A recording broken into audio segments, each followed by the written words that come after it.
And I told him there's a side of him I hadn't seen before. So it's good to see Hunter here today. I want to extend a warm welcome to you today.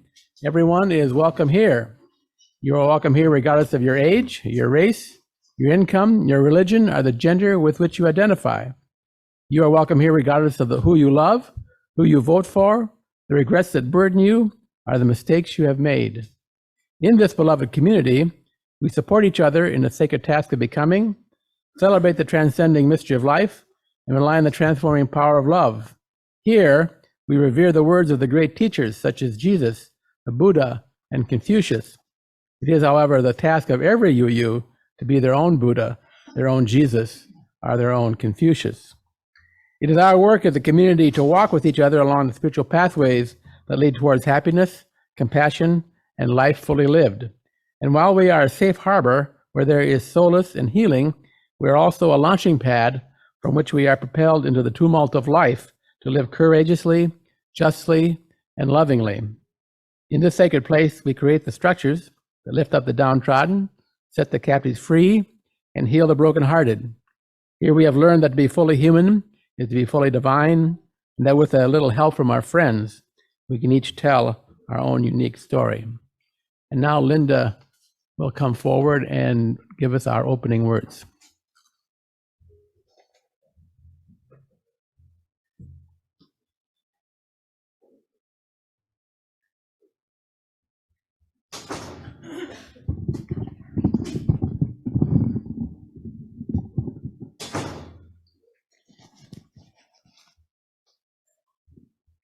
Not everyone with a physical disability uses a wheelchair. Some of us use a cane, a crutch, or a walker. Not every physical disability can be seen. Someone may have trouble breathing or get migraines when exposed to chemical fragrances. There are also other unseen disabilities. There is neurodiversity. There are those of us with ADHD, dyscalculia, OCD, or who may be on the autism spectrum. But whoever we are, we want to be seen as who we are and what we can contribute, and not simply be defined by our disability.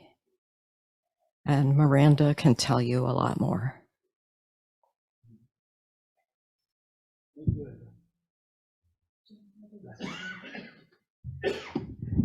We'd like to welcome those joining us on Zoom.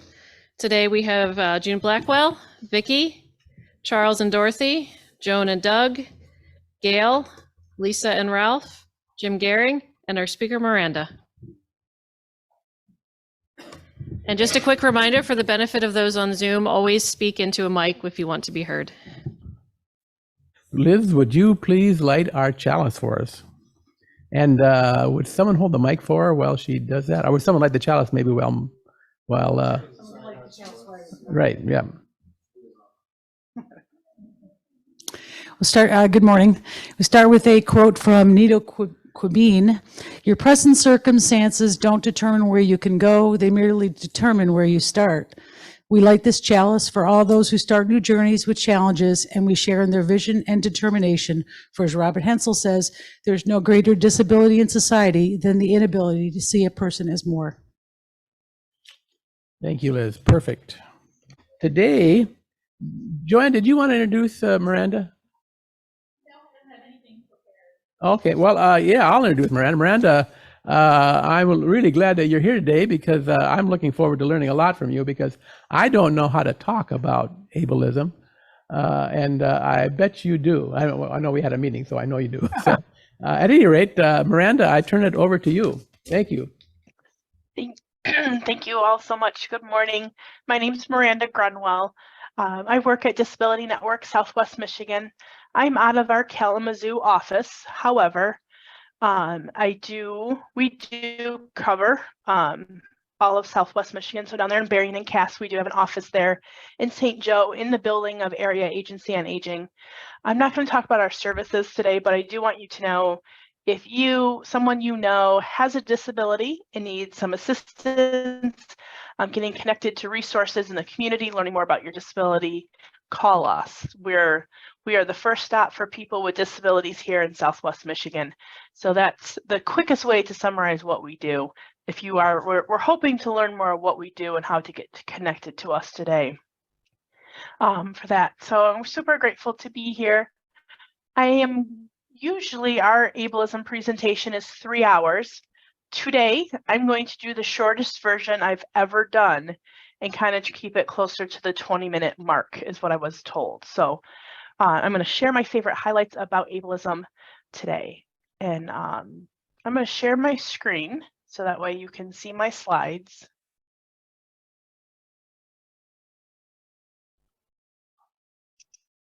Did it do a screen share? Yep, okay, perfect. Wanted to make sure. My screen didn't do what it usually did, so it made me nervous that you weren't seeing it. So on the screen here, part of Disability Network and what we do, everything that we do, we try to make accessible as possible. So I will be describing the images on the screen just to help with accessibility.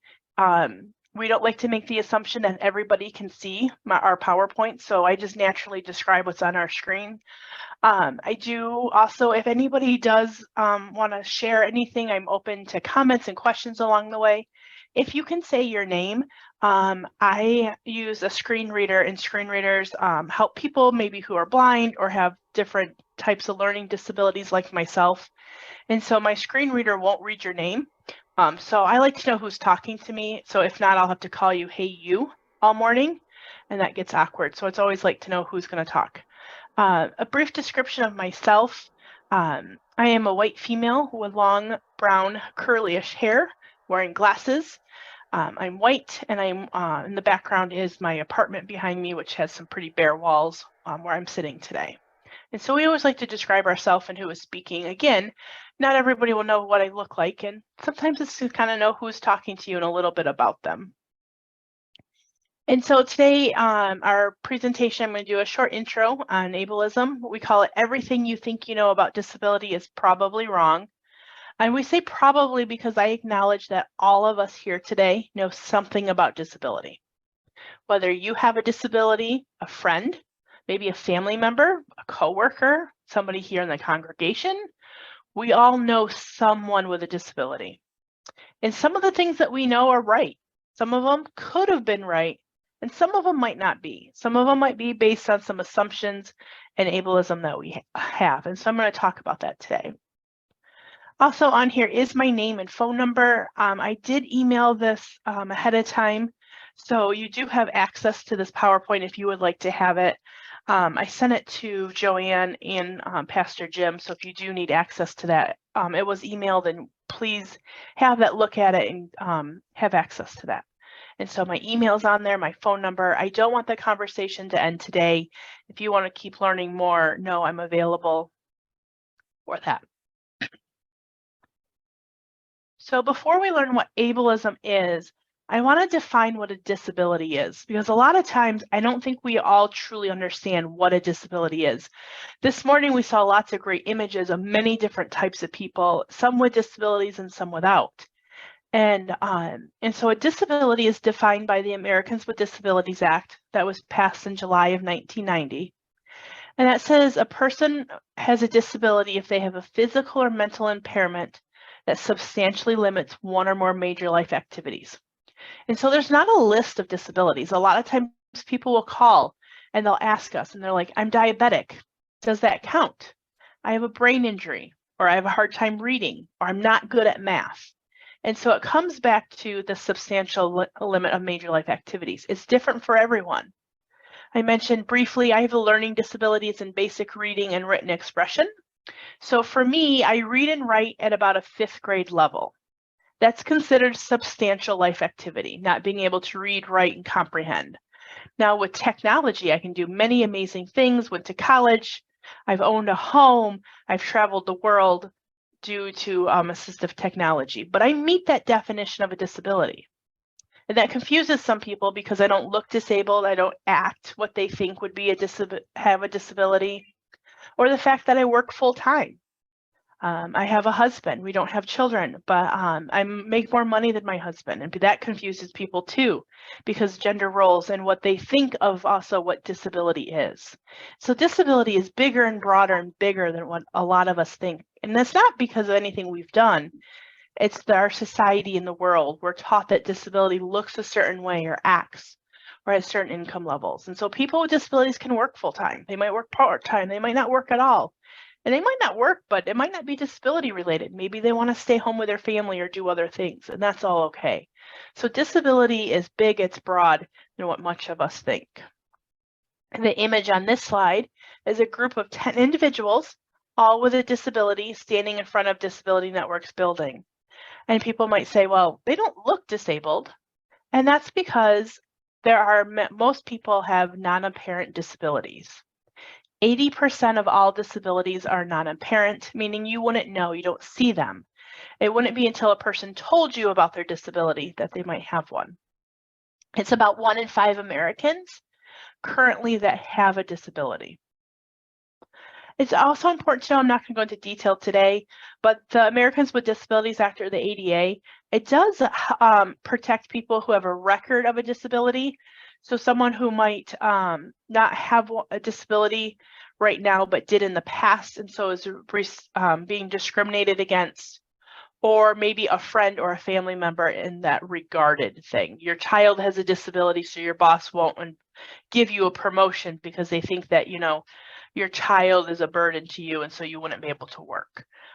So those are some additional laws, but I like to acknowledge that so you're aware if that's something you're experiencing.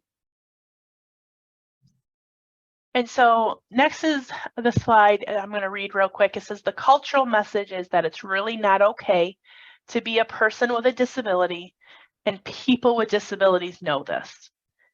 And this slide can be hard because people say, well, you know, I would never tell you that. I would never go up to a person with a disability and say, it's not okay to be you. It sucks to be you.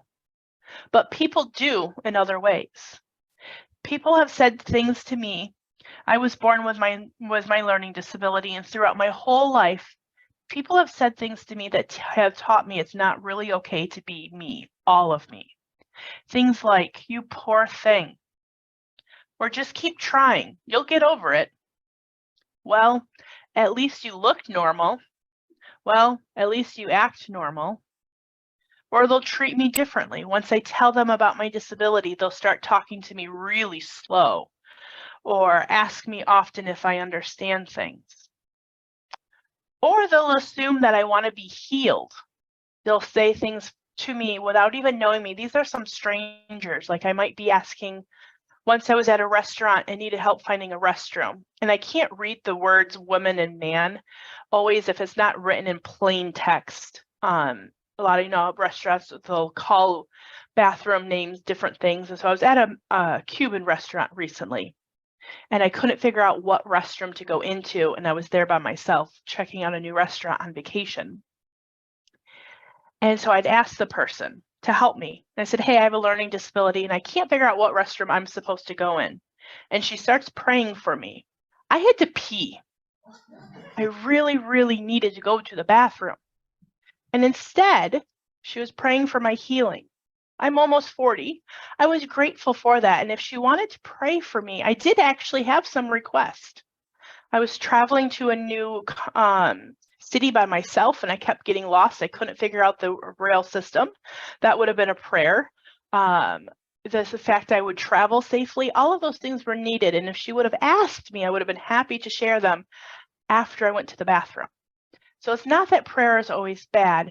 It's just sometimes the proper time and asking what they want. My best friend is blind and uses a service animal, and complete strangers will stop and pray for her. They'll stop us. We were at a local grocery store recently doing our grocery shopping, and a group of people stopped and prayed for her. And she's like, actually, if you want to pray for me, I have a 16-year-old teenage daughter who's learning to drive. Let's pray for her safety and mine as I teach her. I can't teach her to drive, so she's relying on friends and family. It's my friend Leatrice. And so, those are requests. So just thinking about those things we say, all well intended.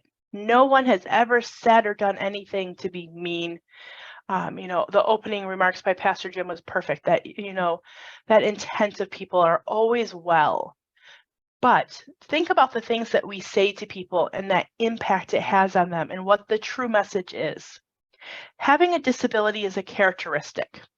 It's not good, it's not bad, it's just one part of us. Having my disability isn't even the coolest thing about me.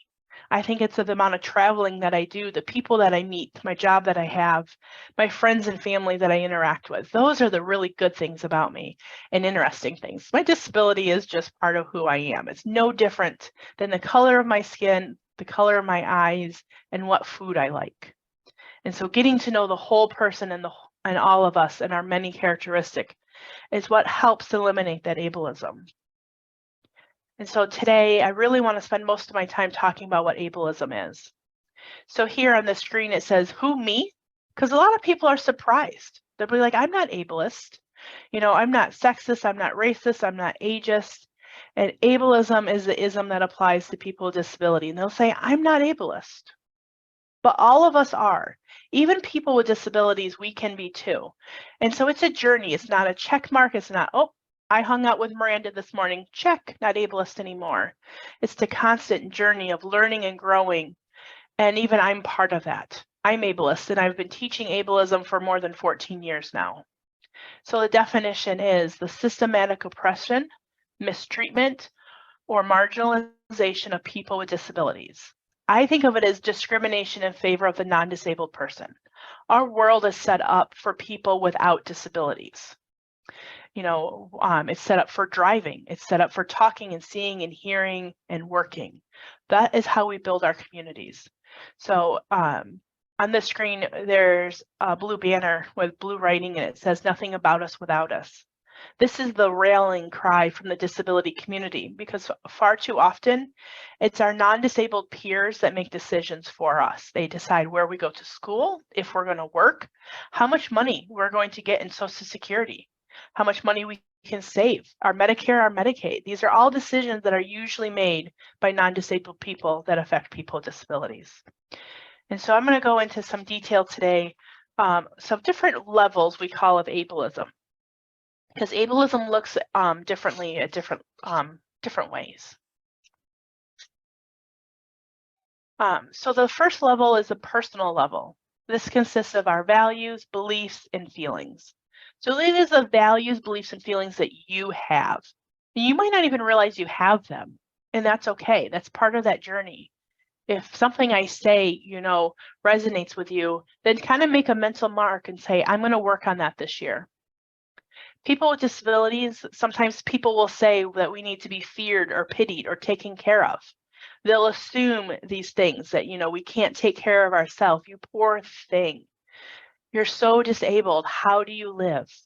And so these are assumptions that we have, that we might have about others. Or people with disabilities have a poor quality of life because they can't do something that you can do very easily. You assume that their life must be less than, or you feel bad for them because of that. And yeah, I can't read or write like you can. However, I'm really great at crafts. I'm an amazing cook. I am famous for my cookies. If I was there in person today, I would have brought some homemade cookies because that's what everybody knows me for. So those are those beliefs and values that you have. The image on this slide is a group of people of different backgrounds, skin colors. Some are sitting, some are standing, and the sign says, you don't look sick. And this comes from this belief and value that many people have, that to be disabled, you look a certain way. You have to look sick or needy or even elderly. And that's not true. Disability looks very different for each person, just like all of us. So by looking at a person, we might not know that they're disabled. So that next level is interpersonal. This consists of our actions, behaviors, and language. So these are the things that we do. our behaviors, our actions, and the things that we say. Once again, they're not necessarily always intended, but it shows again the ableism that we have. We won't talk to the person with a disability. We'll talk to their friend or person that's with them, their spouse. If someone is deaf, they won't talk to the deaf person. They'll talk to the interpreter. I've seen this even with adults with disabilities, and people are always trying to find the other adult to talk to. Talk to the person with a disability. If they are not willing or want to talk to you, they might say, hey, can you talk to my mom? And that's okay if they tell you. But if they don't, talk to the person. Removing snow. I put this on the slide because usually we have snow on the ground this time of year. But, not removing snow from our sidewalks if we're able to. You're creating a barrier for a person. Your behavior is creating a path for somebody that might not be able to walk across that snow and ice to get to where they need to go. Now, not all of us are able to do that, but whenever able, we should be removing that snow. Or we'll say things like, I don't think of you as disabled. I know that's meant with great care, but it's like saying, I don't see you as a person. I don't see you as being white or a female or being a nice person. You're taking one of my identities away from me and saying, I don't see that. It's meant not with harm, but do know that many people with disabilities do see that as a negative thing because it's like saying, I don't see you or part of you. Or don't let your disability define you. Don't let your autism define you. Again, my disability is part of who I am, and that's okay. So let's not take part of who I am away. And the image on this slide is a great example of my first point of not talking to the person. There's two stick figures that are standing up next to each other, and then a figure of a person sitting in a wheelchair. And one person is saying, so what is Robin's plans for Christmas? Speaking to that other person standing, and Robin, who is sitting in the wheelchair, says, I am Robin and I am right here, not paralyzed, but my hearing is fine. So this idea that you really should be talking to the person. And so the next level, we go a little bit deeper. Now, these might not be things that you can control organizationally. This consists of the rules, policies, and procedures. So here, the church that we're at today, your policies, your rules, and how you do things can lead to ableism. Example might be you have to have a Michigan driver's license to work here. I don't know, does your church have that for anybody that works there? Do you need to have an ID to prove that you can work? Yes. Do you need a driver's license? I don't know. A lot of people with disabilities and people in general can't drive. And so driving and working shouldn't be equated. Or you must come here for services. This church is a great example of having a Zoom option. Coming in person might not be a great option for everybody anymore. COVID or not COVID. Somebody had mentioned being in Florida and getting there safe. Great example how you can still stay connected. And so I was really happy to learn that this church still has that Zoom option for people. So it's kind of like coming to the office to get services. You shouldn't have to. Or fragrances, having that fragrance-free policy. Someone like myself, I have really bad asthma. And if I were to sit next to a person who put a lot of perfume on or has really strong scents, would actually cause me to have an asthma attack. And I would have to leave the service or go sit somewhere else. So that way I can breathe and enjoy service. So thinking about those fragrances that we have and having a policy that people don't, you wear strong fragrances when they come to services. Or having segregated programs. Segregation, separate is not equal. And so making sure you don't have that. I left a church recently because of that. They had a separate program. All kids with disabilities had to go to classroom A, and all students without disabilities got to be part of the regular youth program. And that really bothered me, and they wouldn't change it. Segregation isn't okay, even based on disabilities. The image on this slide says, are you awesome? We're hiring. And I like to remember that when you're thinking about hiring people, people with disabilities are awesome, and we want jobs and opportunities as well. So next we take it one step deeper, the cultural message. Again, we have even less control of that culture. The things that are really outside of our control. Our culture, how we define right, beauty, and truth, and what is normal. We place value on walking over wheeling, We think about that when it snows. What do we clear first as a society? The sidewalks or the streets? We clear the streets. We value people who can get in their car and drive and take care of things. We think it's better to drive than walk. Again, what do we take care of first? Do we put money in roads or do we put money in sidewalks? Do we put money in public transportation? And so where, as a culture, where do we put our money? Because that was where the power is. We're acting the right way. So many people with disabilities, including myself, have been taught to act the right way. Keep your hands quiet, stay focused. Why? Why can't I have a fidget while I'm listening to the message in the morning? Why do I have to get dressed up to come to service? And so thinking about those things that we have as a culture and challenging them. Or that oral speech is the best form of communication. Talking like I am is not the only way you can communicate. Some people use a communication board. Some people will point to pictures or have technology that will talk to them. There's many ways to communicate, and all of them should be right. Or this idea of what beautiful is. We'll say people that have a disability that we can see, they're not beautiful. And this image on here is a great example. It's little slits of people. I Googled the word beautiful, and this was one of the images that came up. All white females have, light skin, makeup that's done, long, beautiful, flowing, curly hair, young, no wrinkles, no one we can see with a disability. And beauty is bigger than this image, but culturally, that's what we think. And so all of this leads into internalized ableism. These thoughts and beliefs that people with disabilities, we take all of this in, all of the discrimination that we face, and we internalize it and say things like, I'm a burden because people have to help me. I have to ask for help. I can't do this. I can't work. I can't be part of my community because people have been told us that your whole life. When you've been told your whole life you can't do something, you learn to believe it. Or if I could just talk normal, I could get a job. We shouldn't have to be able to talk a certain way to get a job. And here, this image is a sticky note and it says, I'm sorry. This idea that because we're disabled, we need to say, I'm sorry a lot. I'm sorry, can you read this? I'm sorry, can you show me the right restroom? I'm sorry, can you hand me this? I'm sorry. People with disabilities don't need to be sorry. There's nothing to be sorry for. I never say, I'm sorry, I'm a female, can you help me open this jar? I just say, can you help me open this jar? I can never open jars. And so we don't apologize for other things, so we shouldn't say that about our disability. Disability is natural. Disability is beautiful. There's disability history, culture, and pride, and we all should be able to be who we are naturally and beautifully and not have to apologize because we all can't do something, whether we have a disability or not. I have never met somebody who can do everything all by themselves. If you know that person, please send them my way. I would really appreciate knowing who they are and meeting them.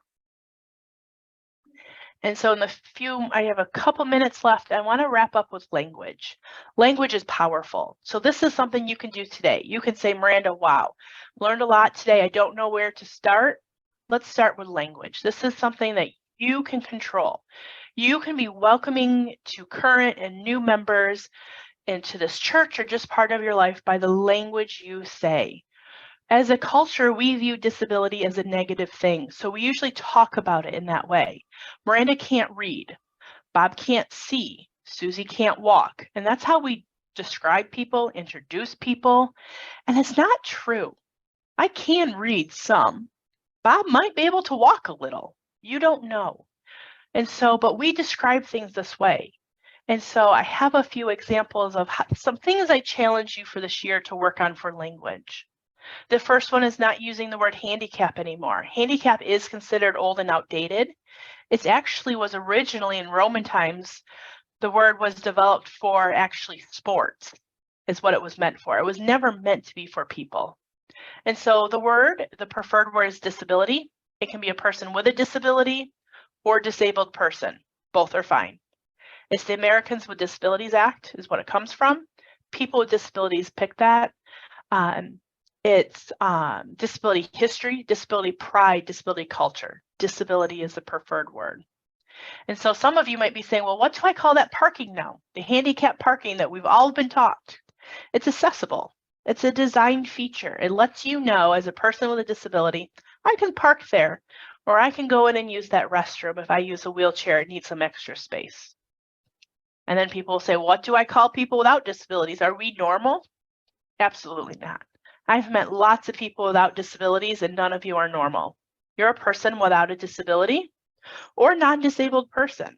If you can be disabled, you can be non-disabled. People, and use that when you need. Don't put that in a sentence when it's not needed. I've been introduced as the disabled presenter before when it's not needed. I didn't give them permission to even talk about me in that way. And so when it's needed, you can use disabled or non-disabled. Another powerful one is when you see a person with a wheelchair, confound and bound isn't neutral. How many of you would like to be bound to your AT&T cell phone contracts? I just think of that because I just had to get a new cell phone. I don't like that. Bound and confined are negative terms. So wheelchair is freeing, it's opening, it's access to the community. If you have access to a wheelchair. And so think of that as is a wheelchair user, has a wheelchair. Another one is crazy. That comes from the mental health community. Crazy isn't neutral. It's the crazy person. It's the crazy gunman. Crazy is negative, and so referring to a person or a thing. Wow, unbelievable, no way, far out. I've called a person a liar before. They told me a story that was so big and unbelievable. You're lying to me is what I said. They're like, no, it happened. Or special accommodations will say, if I need assistance, like if I was coming to your church, I would say, can you email me the bulletin? Because I can't read it. That would be an accommodation. It's not special. It's a civil right that I have. It doesn't make it special because I need the bulletin emailed to me and you want it printed. It just means we have different needs that we want. And a common one I've been asking a lot, so I threw on here, people have said, Miranda, I don't like dis. So can I write disability, little dis, big ability? And the answer is no. Disability is a good word. It's a neutral word. It's a characteristic that describes some people, and it's okay. So don't write it differently. Just, capital D. For me, I use capital D because it's a pride thing, but you don't necessarily have to. But please don't capitalize ability. We all have things that we can and can't do. As a culture, we have decided that disability, that word might be bad, but people with disabilities, we're claiming that word as pride and powerful and joy. And so don't take that from us. And so to wrap it up, it's important to remember that language is powerful. It reveals a lot about who we are and what we think. It's not about being sensitive or trying to keep up or offending people or something that these are all things that people have said to me or Americans are just getting soft. It's about valuing a person and showing respect for who we are in our culture and our history by using the words that we want. All groups, disability is a minority group, and all groups have language. If we think about women, I use that because I identify. There are words and phrases we don't call women now that we might have been, even some of you might have experienced through your lifetime, that now would be considered offensive. Disability is the same way. It does change, and it is your job to keep up, just like we do with all groups. Disability is a diversity, it's a characteristic that some people have, and all of it is okay, it's beautiful, it's natural, and it's something to be celebrated. July is Disability Pride Month, and so we'll do lots of different activities around that here at Disability Network. So I know I think I technically went over by a few minutes, so sorry about that. Again, my contact information is here, our agency website if you want to get connected. We offer free presentations all year. And so if you go to our website, you can get signed up. If you're like, hey, Miranda, I want that 3-hour training, this wasn't enough. We do offer that free several times a year with lots of other workshops and trainings with me. And it's all on our website. So hopefully I'll see some of you again soon. And I'm going to quit screen sharing since I went over on time.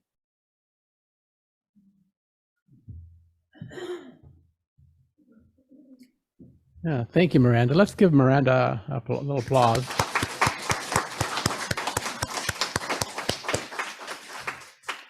Yeah, thank you, Miranda. I learned a lot today, and I think many of us did here too. Thank you for your time and your knowledge. Even though we are running a little late, let's take a few moments to just meditate. We were talking about spirituality earlier in terms of the ideas that we choose to see the world through. Also, that's in terms of what we choose to do. Really, all of life is a spiritual discipline if it's approached from that angle. One of my favorite spiritual teachers says that sometimes spirituality is crawling a mile on your hands and knees to a holy site to worship. And sometimes spirituality is a couple beers and watching football on Sunday afternoon. So let's assume the attitude of meditation and just take some deep breaths and let your mind go where it will.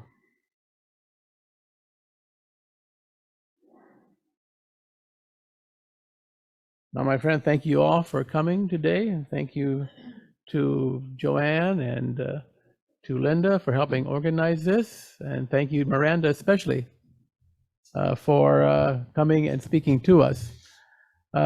Let's now, after Liz, have Liz come up and extinguish the chalice. We extinguish this chalice with a reminder from Walt Whitman. Keep your face always toward the sunshine and the shadows will fall behind you. Amen. Thank you, Liz. And now let's do our benediction. We're going to form a circle, and you can hold hands or not, if you, whatever you prefer. This is COVID season, and we'll sing our final benediction.